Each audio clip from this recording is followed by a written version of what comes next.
Nuevas imágenes de la operación Furia Épica, el Comando Central de Estados Unidos ha compartido un video de los primeros movimientos del operativo en contra del régimen de Irán. En las imágenes puede verse además el momento en el que los misiles golpean los puntos estratégicos vinculados al régimen. El comando afirmó en su mensaje que Estados Unidos tiene el ejército más poderoso del mundo y fue el encargado de eliminar a las cabezas de la Guardia Revolucionaria Islámica de Irán.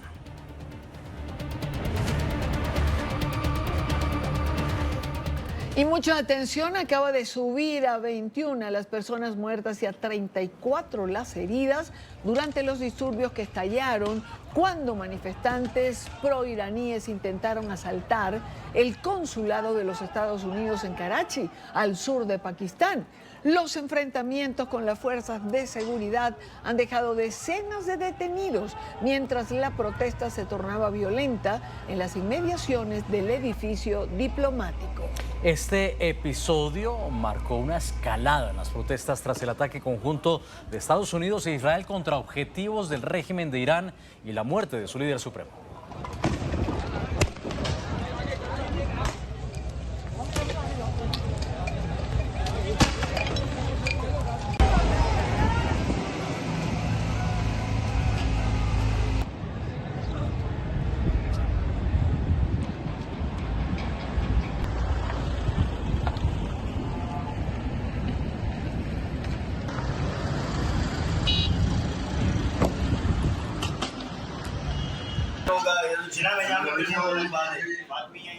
Saludamos a esta hora a Hugo H., analista, experto en temas de seguridad y profesor de Fuerzas Especiales en las Fuerzas Armadas de los Estados Unidos. Hugo, bienvenido, buena tarde para ti.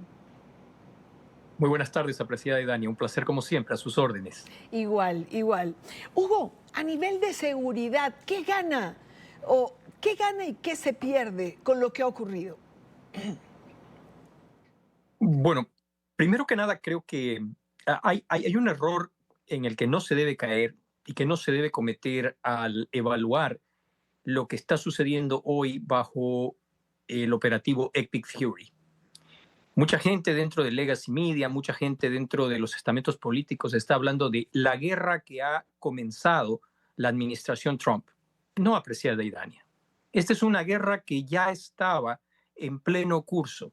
La República Islámica de Irán, su liderazgo, hace mucho tiempo, décadas atrás, decidió el desarrollar una estrategia multinivel de guerra híbrida en contra de Estados Unidos y de sus aliados. El financiamiento al terrorismo, la promoción de grupos hostiles, la generación de movimientos sociales, la estructuración de opciones políticas hostiles a los Estados Unidos y la creación de una red junto con organizaciones del crimen transnacional organizado y gobiernos afines, muchos de ellos regímenes dictatoriales como el de Cuba y Venezuela, hacen parte de este entramado. Una guerra que ya había dejado víctimas por millares, víctimas norteamericanas, víctimas israelíes, el ataque de octubre del 2023, de operaciones que fueron pesadamente documentadas, la más famosa de ellas, la Operación Cassandra, que iniciada en el 2008 fuera después bloqueada por la administración del presidente Obama, que buscaba de manera esperanzada un acuerdo nuclear que jamás se materializó en la práctica. Y finalmente, la obsesiva búsqueda de las capacidades nucleares que determinaron la denominada Guerra de los 12 días y que hoy, frente a los más de 900 libras de uranio enriquecido a más del 60%, cuyo paradero aún es incierto, motivaron en parte Epic Fury. En suma, una guerra que no comienza con estos ataques y que con certeza no terminará cuando cesen las operaciones militares de los efectivos y activos norteamericanos en la región. Y no terminará, además, por esa coalición en su contra que, tomando las palabras de Idania, parece estar sumando Irán. Y no solamente hablamos de los países del Golfo Pérsico a los que ha atacado la República Islámica, sino uno entra a pensar, y lo discutíamos también detrás de cámaras con Idania, si aquí podría terminar entrando, si no formalmente la OTAN, los países miembros, y me refiero a los ataques que habían sido reportados en dirección a Chipre, bases militares francesas, bases militares británicas. ¿Podría haber participación de la OTAN? Bueno, mire, esto es un conflicto global y esto no es una cuestión a ser tomada a la ligera. Los denominados vuelos de aeroterror, parte de lo que hoy está siendo investigado y hace a los cargos que enfrenta Nicolás Maduro Moros, que no solamente es el tema del narcotráfico, en el cual se involucró pesadamente Irán a través de la Guardia Revolucionaria y el Quds, sino todo un entramado de operaciones complejas. ¿A dónde quiere usted que empecemos? En el caso del petrolero Skipper recientemente, cuyo, de acuerdo al legajo que ha liberado el Departamento de Justicia de los Estados Unidos, su objetivo era la triangulación y el blanqueo de capitales, incluyendo capitales ilícitos, que en teoría, con participación no solo del régimen de Venezuela, sino del régimen de La Habana, bajo contratos firmados por la empresa Cuba Metales, en teoría debería entregarse ese petróleo en el puerto de Matanzas. ¿Dónde terminaba ese petróleo? En manos de empresas de fachada chinas, pero los recursos se destinaban a las operaciones de la Guardia Revolucionaria y de organizaciones terroristas proxies del régimen de los ayatolas. Entonces, cuando vemos esto, cuando vemos el comportamiento de la Federación Rusa, cuando vemos, como usted señala, los ataques que ya están en desarrollo y aquellos que se desplegaron con participación de los servicios de inteligencia iraníes, lo invito a ver el proceso que se está desarrollando en el Báltico, en Lituania, a donde más de 6 individuos de diferentes nacionalidades han sido acusados de sabotaje y acciones análogas al terrorismo y cuyo rastro incluye a los servicios de inteligencia de Rusia, Bielorrusia y el propio Irán. Una guerra de escala global que, vuelvo a reiterar, con Epic Fury lo que hace es tener un flashpoint que le permite, en mi opinión acertadamente, a la opinión de los Estados Unidos, atacar el origen de ese fenómeno buscando no solamente el tema nuclear, que creo que es un hito importante, sino la reducción y neutralización de estas capacidades globales y una transición que le daría a los Estados Unidos un gobierno capaz de ir reduciendo poco a poco la capacidad de esas redes. No nos llevemos a error. Aún la caída del régimen no implica la neutralización de las redes que generó la República Islámica de Irán alrededor del mundo. Y ya que hablamos de redes, Hugo, y hace énfasis en ese punto importante, y sabiendo que usted es un conocedor, por supuesto, de la participación de Venezuela en esas redes de las que usted habla, Irán-Venezuela, punto importante, ¿quebrado o el ataque que hemos visto, más lo que ocurrió el 3 de enero, no implican necesariamente que la red sea de comunicación o de vasos vinculantes se haya exterminado? En un uso estricto de los términos, afectada, sin dudas, neutralizada, no lo creo. Esos vasos capilares de los que usted habla, un término que hemos acuñado junto con una colega y mutua amiga, Maybor Petit, los ecosistemas criminales, estos siguen en plena vigencia, con absolutas capacidades operativas, con un detalle que no se debe olvidar. En Venezuela se ha determinado, a partir de la decisión de la administración del presidente de los Estados Unidos, un proceso en 3 etapas: estabilización, reconstrucción, transición. Y sin embargo, este régimen, en complicidad con esos vasos capilares, con esas agencias de inteligencia en China, en Irán, en Cuba, en Teherán, que tienen la capacidad de ir neutralizando de una forma efectiva los esfuerzos de una diplomacia formal y que van apostando al ganar tiempo, a un tiempo que no tienen los gobiernos democráticos. Los gobiernos democráticos miden sus tiempos en elecciones, necesitan del apoyo de su base popular, necesitan de eso reflejado en votos. Y a esto le apuestan también estas estructuras híbridas. A esto le apuesta, vea usted, si desea corroborarlo, las expresiones de los principales propagandistas del Kremlin, que hoy, escasas horas atrás, Vladimir Solovyov, estaba manifestando de que esta guerra podría ser conveniente porque haría aún más profundas esas redes híbridas y probablemente, lo estoy citando, proporcionaría cientos de miles de combatientes a nuestras filas. Él se refería a las filas de las Fuerzas Armadas de Rusia que combaten en Ucrania. En suma, una guerra global a donde lo ilícito, lo social, lo político se combina junto con la narrativa para agredir a los Estados Unidos y sus aliados. Digamos, guerras híbridas que son las que en este momento se implementan.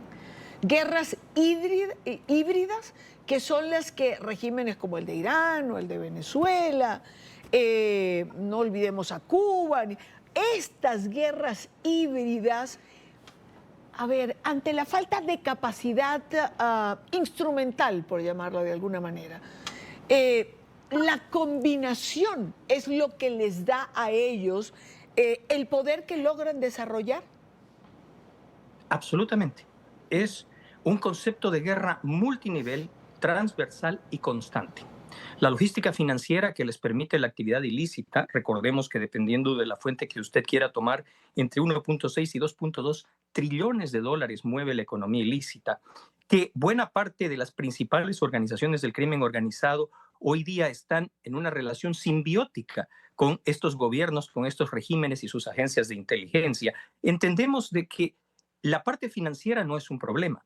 La parte política tampoco. Fíjese que también tiene un efecto interno. Organizaciones vinculadas a estos gobiernos, podemos empezar por Code Pink o por quienes están promoviendo hoy protestas en Nueva York o en ciudades europeas, reciben financiamiento para realizar esta erosión y degradación del respaldo y apoyo popular. Es una guerra que, como lo dicen Wang Zhenshu y Kuo Liang en su libro La guerra irrestricta, entiende que todos los aspectos de la vida en sociedad son teatros de operaciones. Una guerra infinita, una guerra sin fin, que lo que pretende es exactamente eso, la erosión de las instituciones, el desgaste del mismo tejido de las sociedades de Occidente y que en este momento, por primera vez, una administración de una gran potencia occidental ha decidido enfrentar con todos los medios a su alcance. Claro, y son modelos que terminan siendo utilizados como copia. Las manifestaciones muy cuestionadas con financiación irregular en defensa del régimen venezolano y sus abusos, y ahora también en defensa del régimen iraní, una televisión estatal que, insisto, es estatal y no necesariamente pública porque se dedica a transmitir una imagen alterna, haciendo creer, por lo menos en Irán, en Venezuela igual, en medio de este régimen, haciendo creer que la población está defendiendo al régimen opresor, cuando también, y en realidad hemos visto esas imágenes históricas inéditas de manifestantes desafiando la represión para celebrar la caída, en este caso, de Ali Khamenei. Ahora, hablábamos de ese eje del mal, de ese eje del terror, de esas guerras híbridas. También tenemos que hablar como consecuencia de las llamadas guerras proxy, en este caso los actores fuera de la frontera de Irán que están de alguna manera jugando su juego para erradicar a lo que Teherán considera como su enemigo público número uno. Pues el régimen de Irán ha hecho de la desestabilización regional y el terrorismo un eje del mal, un eje del terrorismo, como parte central de su política exterior. Durante décadas, precisamente, ha financiado, ha armado, ha coordinado a grupos terroristas, yihadistas que han extendido la violencia a distintos puntos de Medio Oriente. Y quiero que veamos los siguientes gráficos para precisamente aterrizar mejor este tema, aterrizar cuáles son esos actores. Y tenemos aquí al primero de ellos. Uno de los grupos terroristas respaldados y financiados por el régimen de Irán es Hamas. Desde hace años Teherán le ha proporcionado apoyo militar, entrenamiento especializado y recursos económicos que han fortalecido su capacidad para cometer masacres y atentados. La organización yihadista, que controla el enclave palestino de la Franja de Gaza desde 2007, se ha centrado en ejecutar acciones violentas contra el Estado de Israel. El 7 de octubre de 2023 marcó un punto de quiebre. El ataque más letal sufrido por Israel en su historia reciente no hubiese sido posible sin la participación del régimen de los ayatolás. Ese día, milicianos de Hamas asesinaron a 1.200 personas, entre ellas mujeres y niños, y tomaron como rehenes a 254 civiles. Otro grupo terrorista respaldado por el régimen de Irán es Hezbollah. La organización yihadista surgió en el 82 en medio de la guerra civil del Líbano con apoyo financiero, ideológico y logístico de Teherán. El régimen de los ayatolás ha sido clave en la expansión del arsenal de Hezbollah, especialmente en el desarrollo y suministro de misiles de mediano y largo alcance, lo que ha incrementado de forma significativa su capacidad de acción violenta sistemática. En el norte de Israel, comunidades enteras han sido blanco de lanzamientos de cohetes y operaciones armadas. Y finalmente, el régimen de Irán, uno de los más bárbaros y sanguinarios del mundo, ha transferido tecnología para fabricación de cohetes y drones y apoyo logístico a los rebeldes hutíes que operan en Yemen.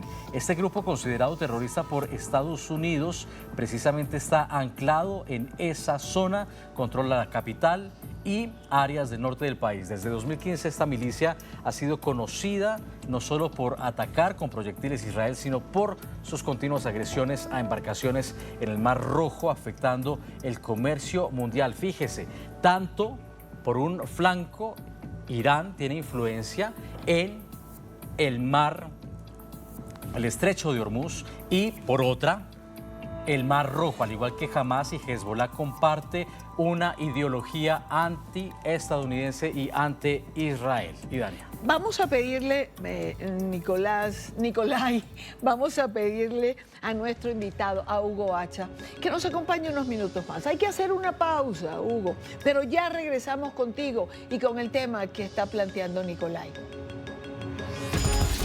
Continuamos con El Informativo por NTN 24, el canal de las Américas. Seguimos conversando con Hugo Hacha, analista, experto en temas de seguridad y profesor de fuerzas especiales en las Fuerzas Armadas de Estados Unidos. Hugo, hablábamos y te planteaba el tema, además de las nuevas modalidades de las guerras híbridas, de la guerra proxy, esa guerra que a través de aliados tienen lugar en terceros países. Y decías también que algunos de los aliados de Irán todavía tienen capacidad, pero ¿qué tan diezmados están producto de los enfrentamientos con Israel, que ha tratado de repeler el terrorismo internacional? ¿Qué tanta vigencia, qué tanta amenaza representan después de esa guerra que estalló con los ataques terroristas del 7 de octubre grupos como Hezbollah o como Hamas? Bueno, nuevamente creo que apoyándome en las expresiones que he utilizado, las puedo reiterar. Severamente afectados, sin duda. ¿Destruidos en sus capacidades? No, no estamos ni cerca de llegar allí. ¿Por qué razón? Porque lo que acabas de reflejar, más allá de que pudiera haber un ejemplo, una transición de gobierno en Irán, las redes que ha creado la Guardia Revolucionaria, el Quds, se asemejan en cierta medida a lo que sucedió con la denominada Red Haqqani en Afganistán. Y hay que recordar que después de una muy extensa campaña de un Estados Unidos que en ese momento sí tenía la voluntad de desplegar efectivos en el terreno, algo que no sucede en este momento. La administración del presidente Trump es partidaria de lo que denomina guerras relámpago, objetivos muy identificados, ataques quirúrgicos y eliminación y decapitación de objetivos de valor estratégico. No el despliegue en el terreno, no el nation building, no la imposición de modelos democráticos. Esto, ¿qué implica? Que estas redes, a caballo de la logística financiera de la actividad ilegal, pueden muy rápidamente reconfigurarse, reconstituirse y no solamente rearmarse, sino convertirse, dependiendo de su conveniencia, como le decía, en agentes de movilización y agitación social, en actores políticos y, cuando le es conveniente, en agentes de violencia armada. Por ello es que estas guerras deben entenderse en todos los niveles. Lo que vimos y lo que estamos viendo en Epic Fury es la neutralización de los aspectos formales de un gobierno componente de esa coalición, pero no la neutralización de las redes que ha ido construyendo. En el caso de los ataques de octubre del 2023, sin duda, Israel, después de haber sido sorprendido y haber sufrido la peor cantidad de bajas que ha sufrido el pueblo judío desde el Holocausto, fue capaz de destruir en buena medida las estructuras y el andamiaje de Hamás en la Franja de Gaza.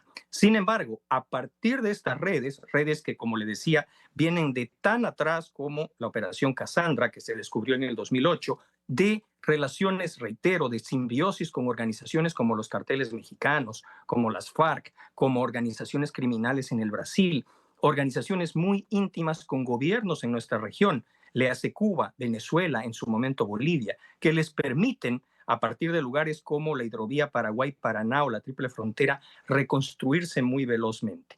El problema se debe entender de una forma multinivel. La neutralización de la parte formal, estructural y gubernamental a la que estamos asistiendo es importante. Por ello es que hoy día tiene Venezuela una oportunidad de ganar nuevamente una estructura de tipo democrático, pero eso no implica la ruptura de esos vasos capilares, de ese ecosistema del que conversábamos con Idania. Hugo, quiero agradecerte el tiempo. Gracias por compartir con nosotros en lo que es esta transmisión especial de NTN 24 en relación a lo que está pasando allí en ese punto de la geografía universal. Gracias por estar con nosotros en domingo. Un placer como siempre, a sus órdenes.